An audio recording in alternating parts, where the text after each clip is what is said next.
रानी पद्मावती ने यही जोर किया 16,000 रानियों के साथ। यही वो दरवाजा है जिससे वो आई थी आखिरी बार।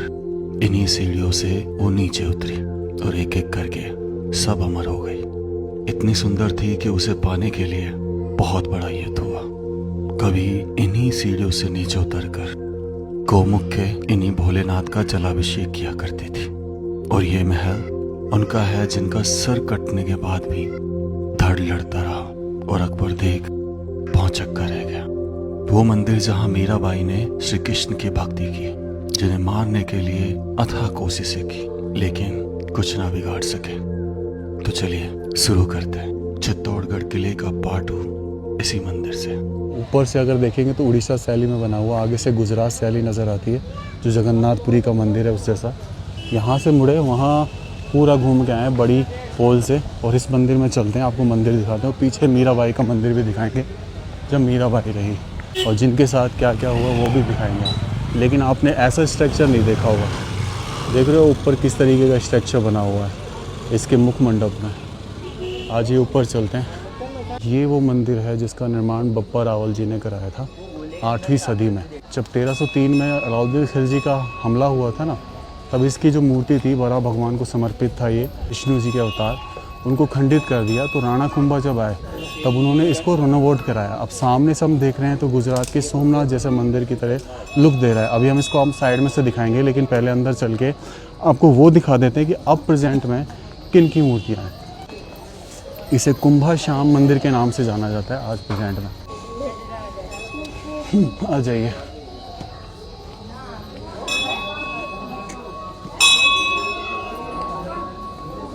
तो ये वो मंदिर है। अब हम मुख मंडप से होते हुए, सभा मंडप से होते हुए सामने अगर आप देखेंगे तो ये श्री कृष्ण भगवान यानी श्याम भगवान और बलराम और सुभद्रा तीनों भाई बहन की मूर्ति लगाई गई राणा कुंभा के द्वारा। ये तब की ऐसी है, तकरीबन 600 साल से 600 साल पहले इन मूर्तियों का दोबारा पुनर्स्थापन हुआ। इसलिए इसे कुंभा श्याम मंदिर के नाम से जाना था, क्योंकि कुंभा जी ने इनका रिनोवेशन कराया था ना इन मंदिरों का। तो ये 19 मंदिरों में से मुख्य मंदिर है। हाँ जी, जिसमें नागर शैली का बहुत बड़ा इम्पोर्टेंट रोल नज़र आता है। इन खंभों पर बहुत बड़ा रोल नज़र आता है। अब देखो, अब यहाँ पे ये देख रहे हो, ये मूर्ति जैसे चेहरे से खंडित नज़र आएंगे आपको, ऐसे सेम यहाँ पर ये खंडन नज़र आएगा। तो ये दिखाता है कि किस तरीके से आक्रांताएँ हुए अलाउद्दीन खिलजी के समय में, किस तरीके से उन्होंने इनको खंडित किया। एवं वहाँ पे भी देखेंगे आप तो यहाँ पे भी आपको कुछ क्लियर नज़र नहीं आएगा चेहरे, क्योंकि ये खंडित कर दिए गए हैं। तो ये चीज़ दर्शाता है। और ये इसके चारों तरफ का परिक्रमा मार्ग है। परिक्रमा मार्ग में आपको लेके चलता हूँ। मंदिर के चारों तरफ परिक्रमा लगाई जाती है। देखो यहाँ पे भी इनके चेहरे खंडित किए गए हैं, ताकि कोई आने वाली पीढ़ी इनको पहचान ना सके। यहाँ 33 उच्च कोटि के जो देवी देवता थे, ये भगवान विष्णु का रूप लगता है, उनको उकेरा गया बहुत ही सुंदर तरीके से। क्या बात है। ये एक बेहतरीन एग्जाम्पल है कलाकारी का कि किस तरीके से धीरे धीरे करके एक पत्थर को तराशा गया, फिर उसमें ये चीज़ें सेट की गई। जैसे ये तो गणेश भगवान नज़र आते हैं, लेकिन इनकी सूंड वगैरह खंडित है। हाँ, तो ये चीज़ नज़र आती है कि किस तरीके से एक चीज़ कितनी बारीकी से काम किया गया था उस समय पर। अब ये बड़ा भगवान को समर्पित कहा जाता है कि जब बड़ा भगवान के पीछे आपको मूर्ति दिख जाएगी ऊपर से गरुड़ जी महाराज है विष्णु के, तो ये वो इसमें विराजमान है भगवान विष्णु है। चलिए अब इस मंदिर से निकल के मैं आपको इस मंदिर को साइड से दिखाऊंगा और मीराबाई का मंदिर दिखाऊंगा, जहाँ मीराबाई जो है स्तुति किया करती थी भगवान श्री कृष्ण की बरसों से। और फिर वो जो मूर्ति थी जो अपने साथ लेके आई थी, वो कहाँ गई उसका एक सस्पेंस है। उसकी वीडियो भी मैं बना चुका हूँ जिस मंदिर में वो गई थी, और आपने भी वो वीडियो देखी होगी अगर आप मेरे कंटिन्यूस फॉलोअर हैं। नहीं देखी होगी तो उसका लिंक मैं आपको वीडियो के डिस्क्रिप्शन में ज़रूर दूंगा, तो देखना एक बार।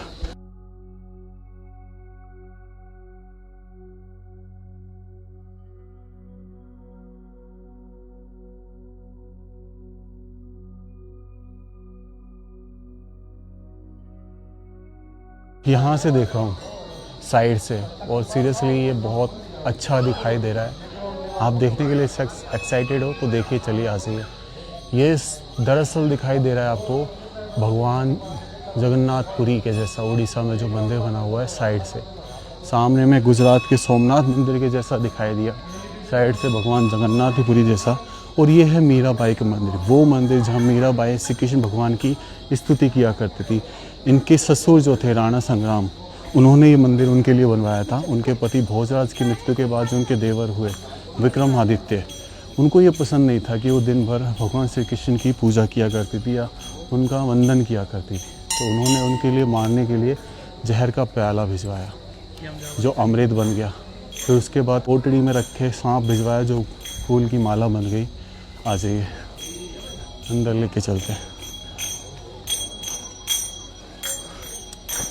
ये इसमें बताया जाता है कि इस तरीके से स्तुति करी थी मीरा ने कि श्री कृष्ण भगवान की जो मूर्ति है वो टेढ़ी हो गई थी, उनको देखने लग गई थी। ये देखिए किस तरीके से दिखाई देती है, देख रहे हैं आप। लेकिन ये वो मूर्ति नहीं है जिनकी वो वंदना किया करती थी। वो मूर्ति गई यहाँ से सीधा जगत शिरोमणि मंदिर आमेर में, जो मीराबाई का मंदिर जो है उसके अंदर आज वो मूर्ति है जो चित्तौड़गढ़ से गई थी। ये नागौर डिस्ट्रिक्ट मेड़ता सिटी राठौड़ शासक थे, ककड़ी राजवंश से आती थी और वहाँ से मूर्ति लेके आई थी। जय हो मीराबाई जी, जय हो। ऊपर से आर्किटेक्चर देखो क्या, हालांकि फ़िलहाल इसको जोड़ जो है इनमें सीमेंट लगाई है, लेकिन पहले ये अदर पत्थर थे। ये परफेक्ट कॉर्बेल डोम है।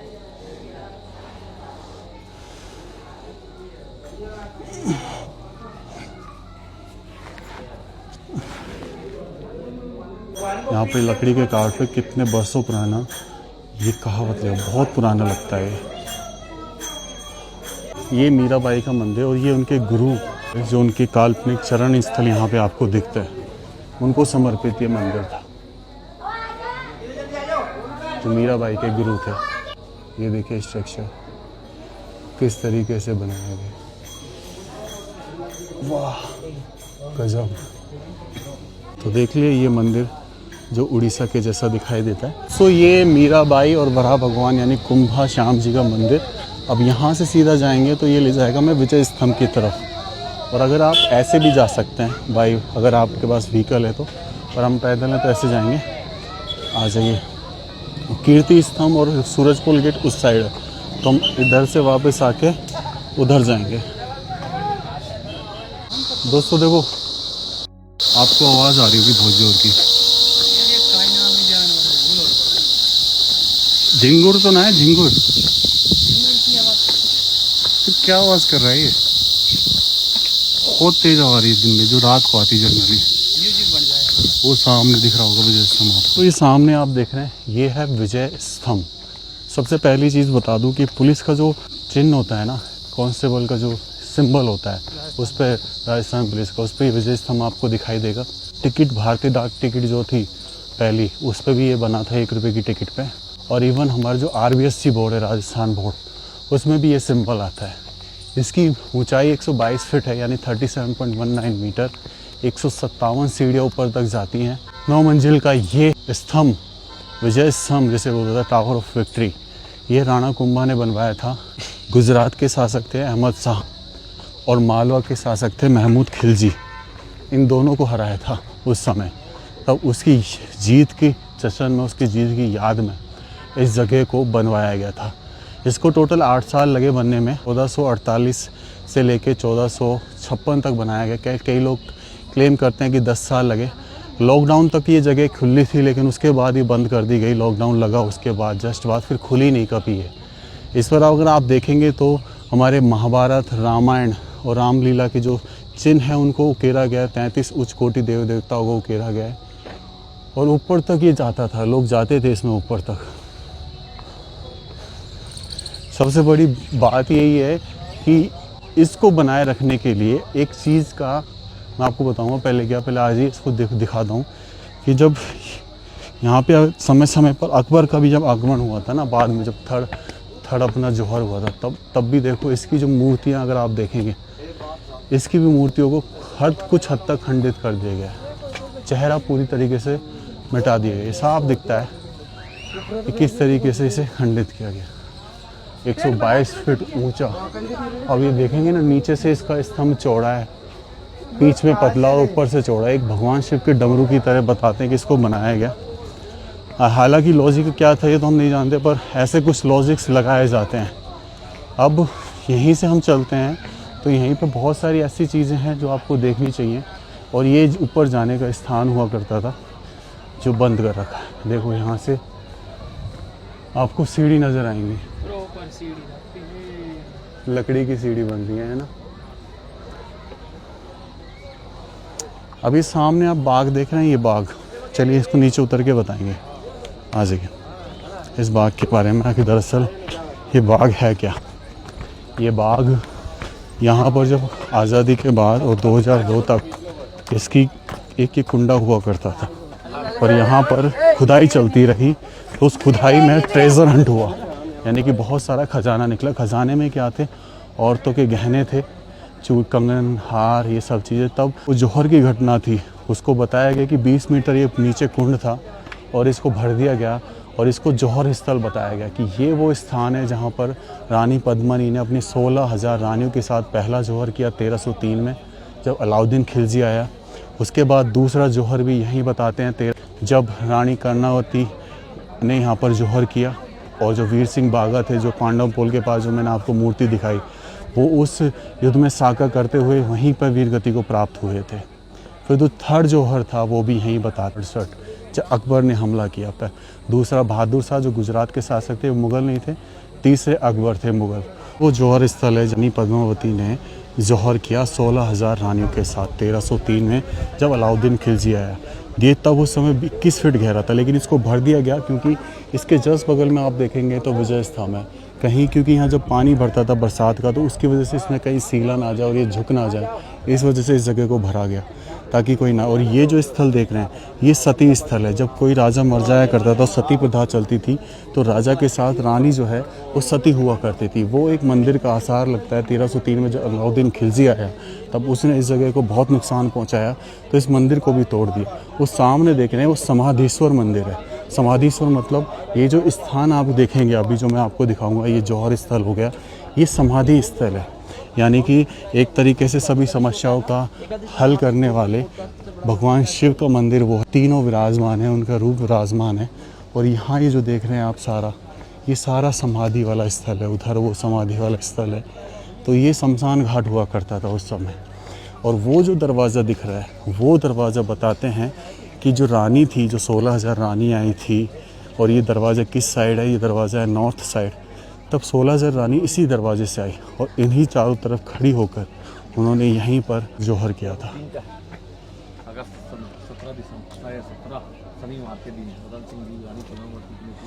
अब आपको दिखाता हूँ कि यहाँ पे बीच में ना एक हवन कुंड है।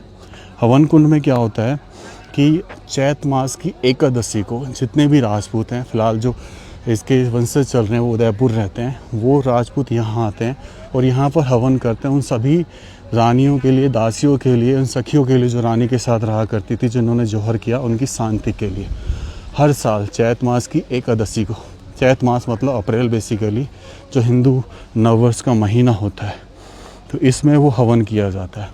और ये वो दरवाज़ा जिससे वो सारी रानियाँ आई थी। ऐसे 2 दरवाजे हैं, एक ये और एक वो। पहली बार वहाँ से आई थी, उसे मेन दरवाज़ा बोला जाता है। जो दोस्तों अभी मैं आपको उस दरवाजे में लेके चलूँगा जहाँ पे रानी कर्णावती, जो दूसरा जौहर हुआ था, उसके साथ 13,000 रानियाँ जो आई थी, वो इसी दरवाजे से आई थी। तो इसी दरवाजे को मैं आपको दिखाना चाहता हूँ कि किस तरीके से उन्होंने इस जगह पर, इस कुंडे में चंदन की लकड़ियाँ, तेल, घी में उनमें आग लगाकर एक एक करके जौहर किया था। और ये जो आप देख रहे हैं, ये सब समाधि हैं। ये देखो भाई, ये है वो दरवाज़ा। कितना सुसज्जित लग रहा है आज भी।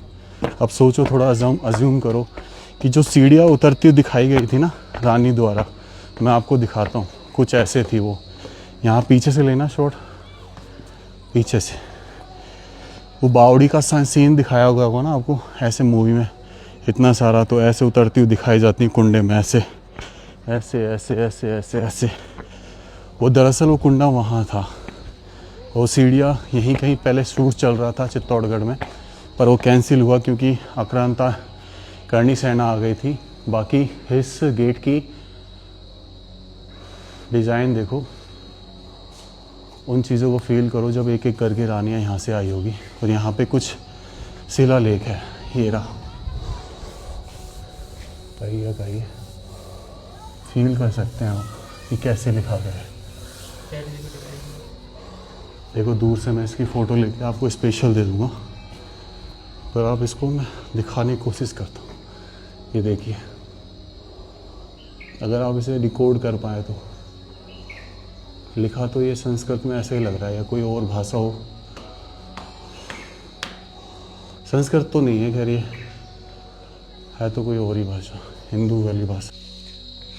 ये कितने तरीके से बनाया गया, ये देखो, इनको तोड़े बोलते हैं, ब्रैकेट्स। ये जगह सीधा राजमहल से कनेक्ट थी, राणा कुंभा के महल से, जो मैंने आपको पार्ट 1 में दिखाया था। कहते हैं कि राणा कुंभा के महल से यहाँ तक कभी सुरंग आती थी, और हमने सुरंग के निशान भी देखे थे पार्ट 1 में। लेकिन अब वो जनहानि ना हो जाए, इस डर से वो सब चीजें बंद कर दी हैं। दरअसल हम जब इस रास्ते पर थे तब ये रास्ता हमें इसी दरवाजे तक लेके आ रहा था, जंगलों के बीच में से। अब सोचिए वही रास्ता है जब वो आखिरी बार अपने जीवन को त्यागने के लिए निकली, जब सब खत्म। उन्हें पता है कि इसके आगे अब कुछ नहीं। कैसा महसूस कर रही होंगी वो? शायद मेरे हिसाब से गर्व महसूस कर रही हूँ कि किसी के हाथों लज्जित होने से अच्छा है जीवन त्याग देना। ये कोई सुसाइड नहीं था, ये था सैक्रिफाइस, त्याग। ऐसा त्याग जो एक एक करके 3 बार हुआ। 1303 में रानी पद्मावती ने 16,000 रानियों के साथ, 1535 में बहादुर शाह गुजरात के शासक ने जब हमला किया तब रानी कर्णावती ने, जो महाराणा प्रताप की दादी थी, उन्होंने 13,000 रानियों के साथ। और आखिरी जो अकबर की वजह से हुआ, जब उसने यहाँ पर युद्ध किया, तकरीबन 7,000 रानियों ने, जयमल राठौड़ और पता सिसोदिया की पत्नी फूल कंवर, जो उनकी माता ने किया था।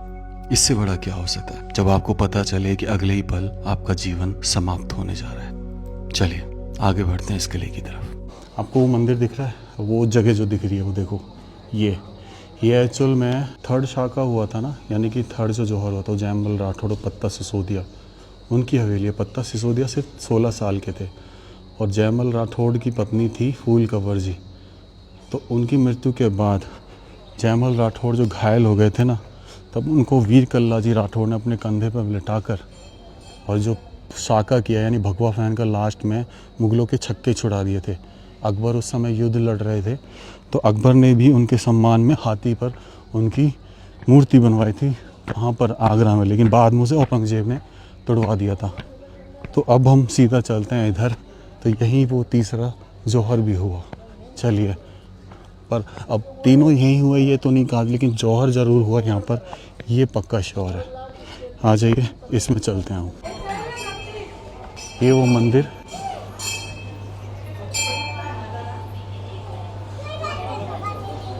जिसमें देखो कितने क्लियर है कीर्ति मुख, कितने क्लियर है।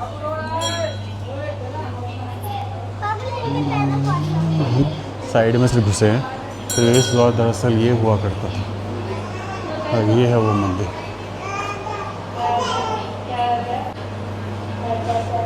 क्रिएटर, सपोर्टर और डिस्ट्रॉयर।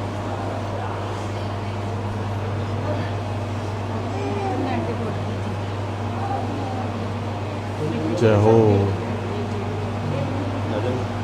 इसी मंदिर की तरफ अगर देखेंगे आप, तो यहाँ देखो, ये नक्काशियाँ देखो आप, जो इसी मंदिर में की गई, हर एक पत्थर पर कमाल की नक्काशी है भाई। चलिए बाहर निकलते हैं इससे, और सामने अगर आप देखेंगे तो भगवान शिव के जो नंदी बाबा हैं, जो उनकी सवारी है, वो यहाँ पर है। अब यहाँ ये वो मंदिर, ये नंदी बाबा, वहाँ से हम आए जौहर स्थल से, और यहाँ नीचे गौमुख कुंड, वो गौमुख कुंड जिसकी पूजा अर्चना करने के लिए रानी पद्मिनी इसी रास्ते से सुरंग के ज़रिए नीचे तक जाती थी।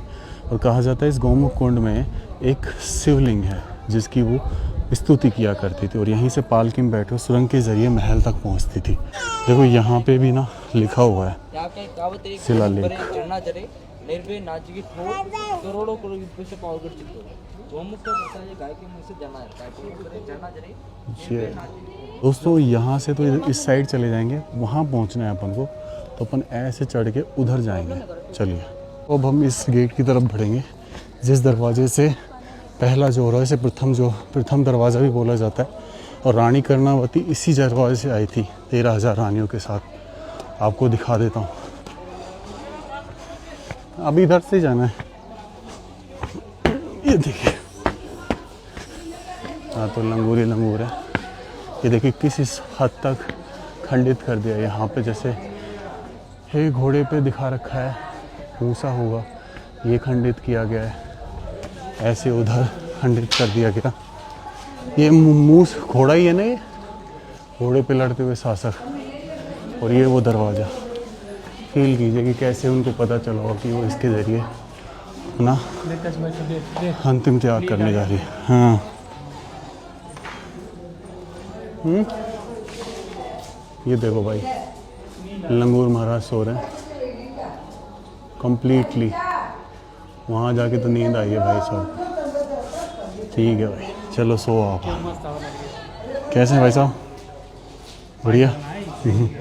चलो अब बढ़ते हैं रानी के मंदिर की तरफ और उस गोमुख कुंड के नीचे की तरफ जहाँ रानी जाया करती थी। दोस्तों ये जो आप देख रहे हैं ये अवशेष जो वो जौहर हुआ था ना, जो कुंडा जब जिसकी सफाई की गई 2002 में, तब उसमें से निकले हुए अवशेष हैं जिनको यहाँ पे जमा दिया गया, जिनको देखकर लगता है कि ये किसी मंदिर के अवशेष हैं। और वो मंदिर जो मैंने अभी आपको दिखाया कि जो स्तंभ रहा होगा, चबूतरा रहा होगा, उसी के अवशेष हो सकते हैं इनके भी अवशेष रहे हों, क्योंकि मंदिर बहुत थे यहाँ पर। गुस्से में जब राख हाथ लगी अलाउद्दीन खिलजी के, तो उसने 30,000 लोगों को मारा था यहाँ के, कहते हैं ऐसा।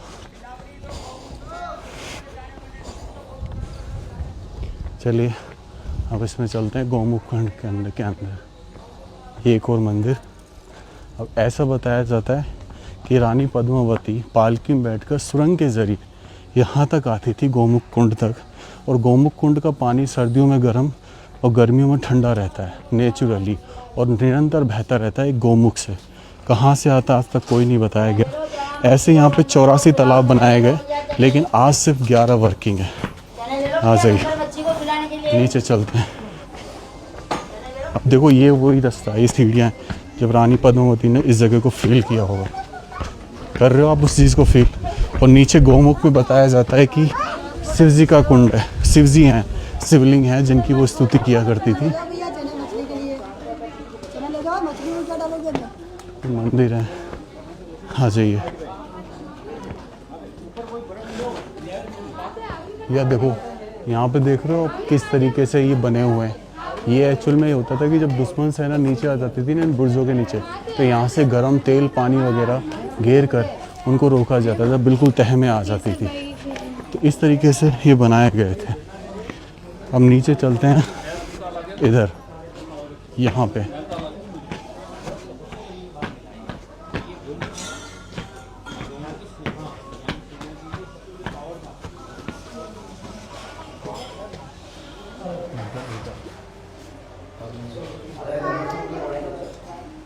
यह मिले मुझे चित्तौड़गढ़ में। ये हमारी वीडियो देखते हैं, थैंक यू सो मच भैया।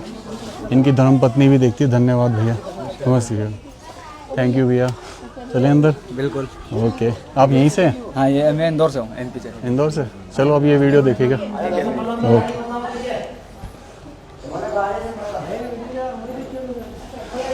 आ जाइए। ये जो आप देख रहे हैं पद्मा रानी की मूर्ति, ये इस तरीके से क्यों है अम्मा जी? ये इसी जगह बनाई हुई है। अच्छा, ये ऐसे सोच रही हैं और ये सामने मिरर लगा हुआ है। हाँ। क्या सोच रही हैं ये? कि भगवान मेरे को ऐसी सुंदर क्यों बनाई? अच्छा, मेरे को ऐसी सुंदर नहीं बनाते तो युद्ध नहीं होता। अच्छा। मेरे को भी जिंदा नहीं जलना पड़ता। अच्छा। आप तो अभी मैं हॉस्पिटल से आई हूँ। अच्छा। कुछ पहले भेंट करो, फिर बाद में वीडियो बनाओ। और ये क्या है? ये इतनी राने हाँ। जिंदगी जल गई सन 1303 में। अच्छा। 25 और सच्ची बात है। अच्छा अच्छा अच्छा। इतनी रानियों के साथ जौहर किया? 16,000 रानियाँ। 16,000 रानी। सन 1303 में अलाउद्दीन खिलजी मेहमान आए तो पद्मा रानी इतनी खूबसूरत थी, अलाउद्दीन खिलजी की नियत खराब हो गई कि ऐसी रानी अपन के महल में होनी चाहिए। अच्छा। लेकिन पद्मा रानी ने हार नहीं मानी। भगवान राम जी से प्रार्थना की गई, भगवान राम जी नारायण मैंने इतनी सुंदर क्यों बनाई, मारे कारण बेकसूर आदमी मारे गए, वो कल मैंने भी जिंदो जलना पड़े। अगर मैं जोर नहीं करूंगा तो अलाउद्दीन जी मेरे को ले जाएगा। तो पद्मा रानी भगवान की प्रार्थना करके सन 1303 में जिंदी जल गई, लेकिन हार न मानी। राधे राधे। राधे राधे। तो ये यहाँ पे यही सोच रही है? हाँ अच्छा, ऐसे कहा जाता है कि ये पानी पीती तो इनका गला चमकता था। हाँ लो लाओ लाओ। आओ आओ आओ प्रसाद ले लो, फटाफट आ जाओ। जहाँ पर इच्छा है तो नहीं तो 2 रुपये क्रेडिट कर दो, ज़्यादा नहीं छावे आपने। चलो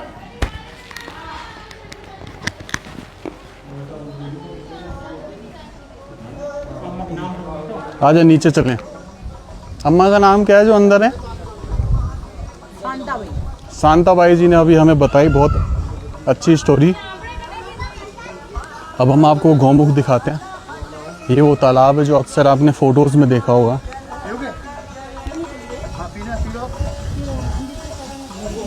मैं आपको गौमुख दिखाता हूँ।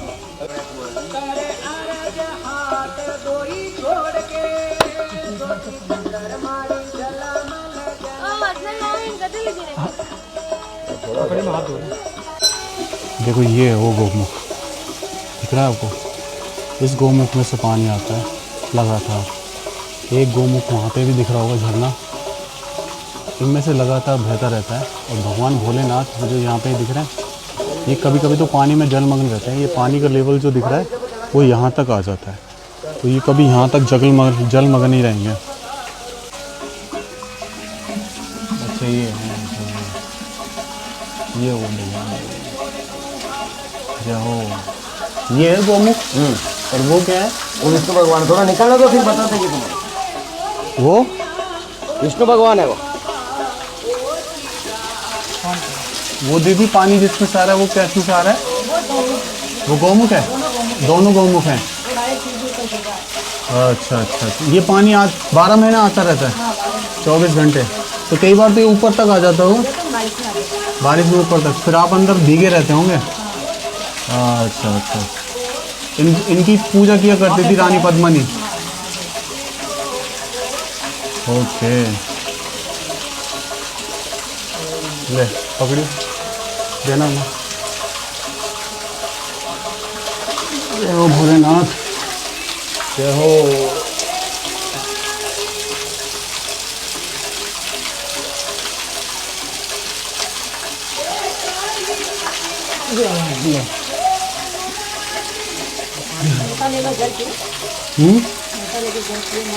लेना।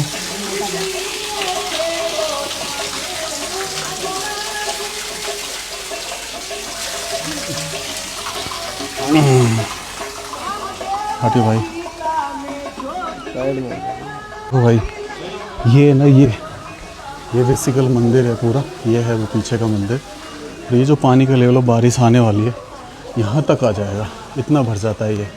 और इसमें मछलियाँ हैं भाई। एक मिनट, सॉरी, ये है मछलियाँ। अरे देख देख सही बड़ी बड़ी। यहाँ पटक नहीं, यहाँ पटक ऊपर है। छोटी छोटी तो आ जा रही। यहाँ से ढाप जाएंगे।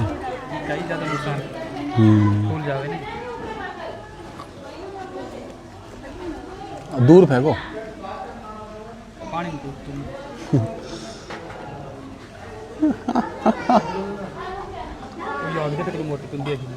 ओहो, ये तो रंग बिरंगी हो रही है दिनेश, है ना?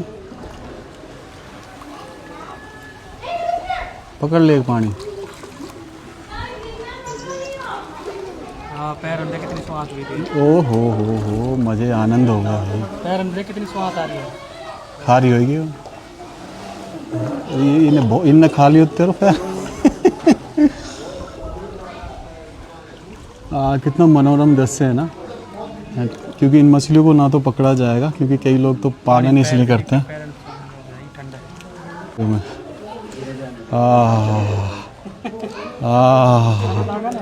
जय श्री राम। चलो भाई, चल भाई दिनेश अब ऊपर चले, यहाँ देख लेते हैं। ये देखिए ये इस साइड का एरिया, यहाँ भी भोलेनाथ भगवान है और यहाँ भी एक गौमुख है जिसमें से पानी आ रहा है निरंतर। जय हो जय हो। ये कौन सी झील है? गोमुख झील, गोमुख ताल बोलते हैं कैसे? गोमुख ताल। चलो भाई,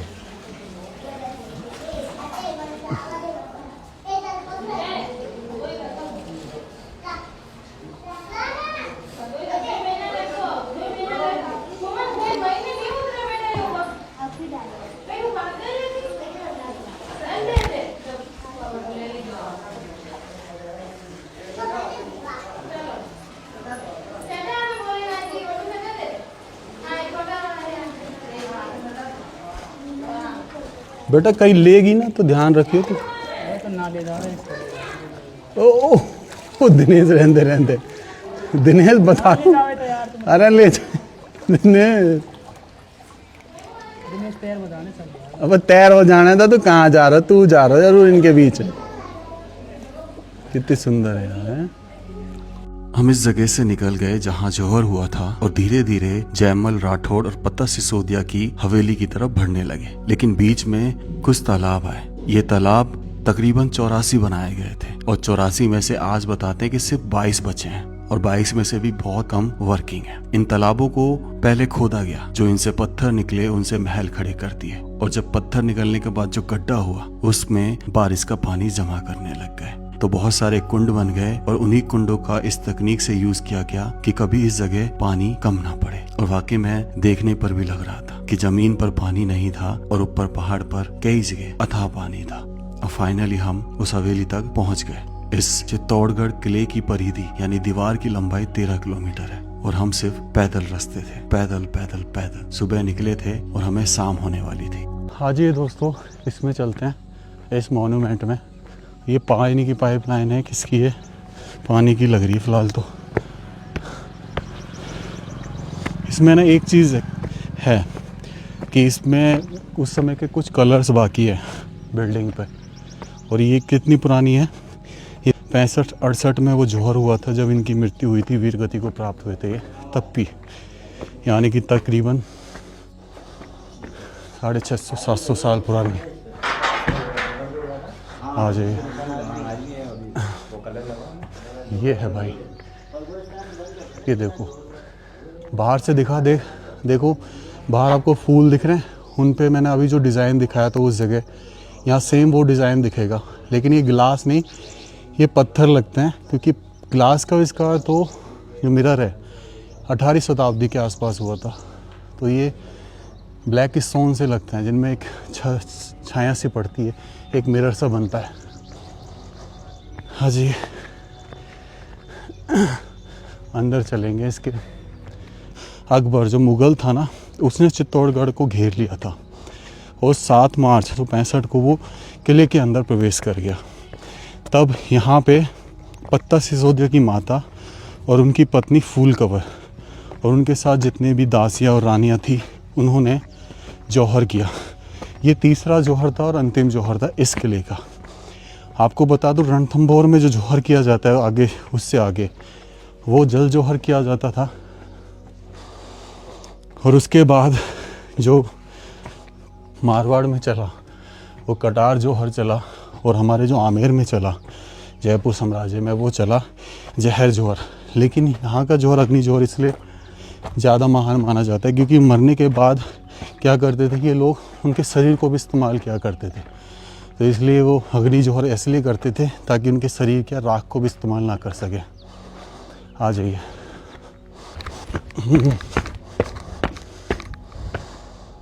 ऐसा लगता है कि सिर्फ दीवारें बची हैं, यहाँ भी छत वत सारी टूट चुकी है।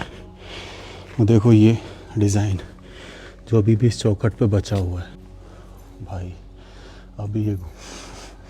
अभी हो जाता। आ जाए एक मिनट। तो यहाँ पे कुछ हवन ववन टाइप का बना हुआ है, लोगों ने कुछ मंदिर बना दिए हैं। और ये जो हवेली है ये है वो हवेली प्राचीन। इधर चल के एक बार इधर दिखाना, अंदर अंदर छत है क्या है।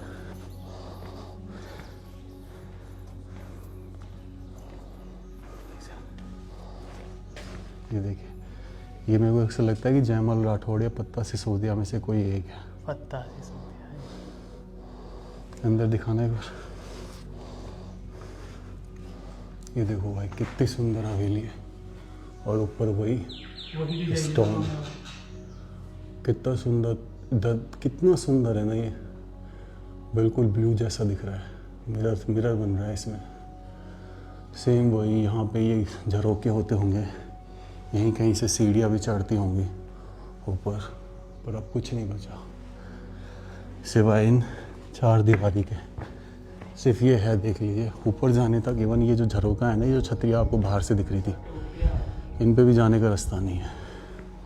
तो ये है वो जगह। तो हम इस बिल्डिंग के ना पीछे की तरफ आए, यही देखने की मतलब यहाँ क्या है। यहाँ से एक हवेली दिखाई देती है, और ये क्या है, रास्ता। अच्छा, कब्र से वो पीछे क्या हवेली है दिनेश? जा रहा है? चल। अटेर किला बेचारो कमेंट करके रहो भाई, तुम मुझे पता नहीं था तुम थे। ये नीचे रास्तों कहाँ जा रही? खो खो करी होता है ना। ले यहीं पे कहाँ उतर रहा है? घूम फिर के भाई मार गया यार। तू भी तो ये है भाई, यहाँ कुछ नहीं है। चलिए यहाँ से निकलने की कोशिश करते हैं।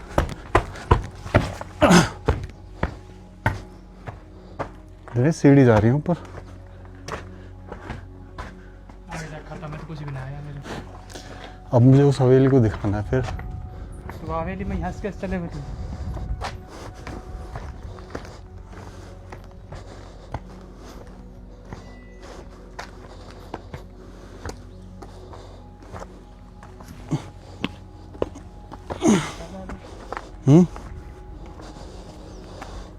दिने वो सहारे सहारे आते ना अपन,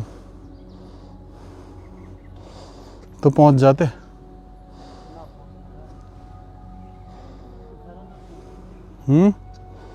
देखिए सीढ़ी देख, यहाँ से थी वैसे, बंद ना टूट गई।